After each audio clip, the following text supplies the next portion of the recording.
So if you want to know where gold prices are going tomorrow, standard advice usually says, watch the Federal Reserve. Right.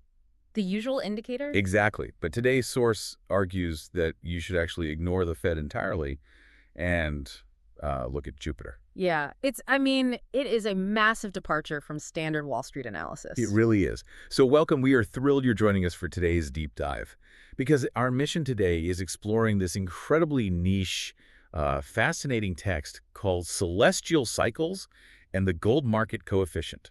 And it outlines this thing called the Astrological Coefficient Method, which attempts to actually predict shifts in the gold market using the literal geometry of our solar system. Yeah, so to get from, outer space to financial markets, we really need to break down the specific celestial phenomena the source focuses on. Which is, well, it's planetary aspects, right? Right. The method zeroes in on planetary aspects. So we aren't just talking about where a planet is, but the angles between them. Okay, like specific geometric alignments. Exactly. Specifically, the author focuses on two main ones. You've got trines, which occur when planets are exactly 120 degrees apart. And those are viewed as harmonious, right? Yeah. And then you have squares, which are 90-degree angles, and those signal tension. Okay, wait, let me wrap my head around this. So that the core theory is that these specific alignments create, like, energetic interactions. Right. Energetic interactions that ripple out and supposedly directly influence market behavior down here on Earth. Okay, let's unpack this a bit. If they're looking at, pressure from squares to predict market movement, is this basically treating astrology like financial meteorology? Oh, that's an interesting way to put it. Like, instead of looking at a high-pressure weather system to predict crop yields, we're looking at planetary geometry to predict the gold market. It's like financial meteorology, yes, but definitely with a twist. A meteorologist can actually see clouds forming, right? Right. They measure real atmospheric pressure. Sure, with actual barometers. Yeah, right. But here, the author is looking at invisible geometric lines and claiming they exert a measurable psychological or even gravitational pull on human traders. Okay, energetic interactions in space sound great, but Wall Street doesn't trade on energy. How does this author actually turn a planetary angle into a hard, usable number?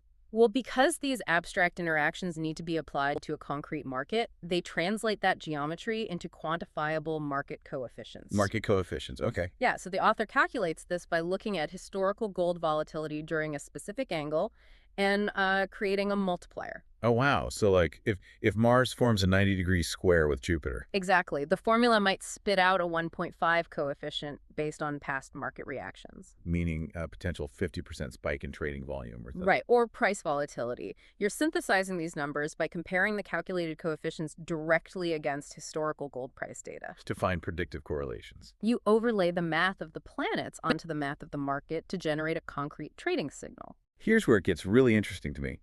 But this also raises a huge question. Do these numerical values actually cause market shifts? That's the big debate. Right. Or are we just, finding clever ways to map celestial patterns onto historical gold prices after the fact?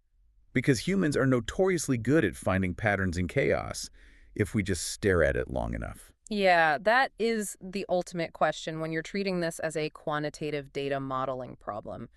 Are we uncovering a fundamental law of nature, or are we just mining historical charts to make up a compelling narrative? Retrofitting the data. Precisely. The text treats these coefficients as genuine mathematical tools for forecasting. But when you have data sets, this massive, decades of daily gold prices cross-referenced with dozens of shifting planetary combinations. You're bound to find coincidental historical correlations somewhere. Exactly.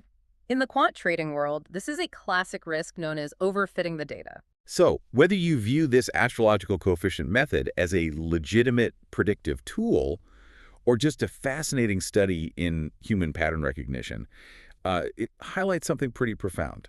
The extreme lengths people will go to find an edge in financial forecasting. Yes.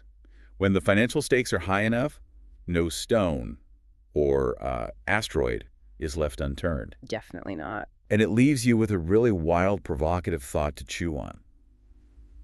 If human trading behavior, like buying and selling gold, could theoretically be mapped to the predictable mathematical cycles of the planet. Right. What does that suggest about the illusion of free will and rational choice in our modern economic systems? Like, are we making calculated financial decisions, or are we all just reacting to the cosmic weather report without even realizing it? It's a slightly terrifying thought, honestly. It really is. Well, something to think about until next time.